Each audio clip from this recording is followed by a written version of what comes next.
Hello मैत्रिणींनो, माऊलीज ब्लॉगमध्ये तुमचं स्वागत आहे. आज सोडा भात स्पेशल हिवाळी स्पेशल असं करणार आहे. आलू, गोबी, गाजर असे कापून ठेवलेले आहे. कुकर लावलं, तिथं तेल टाकलं, खडे मसाले टाकले, त्याच्यानंतर कांदा मिरची टाकली, लसूण पेस्ट, खोबऱ्याची पेस्ट टाकली, त्याला छान परतलं. त्याच्यानंतर टमाटर टाकले आणि स्पेशल असे पोपट सोडे टाकले आणि त्याला छान शिजू दिलं. त्याच्यानंतर जे भाजी पाला कापून होता, जे म्हणजे गोबी, टमाटर, आलू, त्याला टाकले, त्यांना शिजवलं.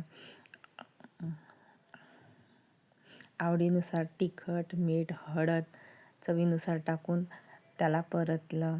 त्यांना छान शिजू दिलं तेल सुटेपर्यंत. नंतर तांदूळ टाकले आणि तांदळाला पण शिजू दिलं. त्याच्यानंतर आपल्याला तांदूळ शिजेपर्यंत पाणी टाकून कुकर लावून शिटी करून घ्यायची.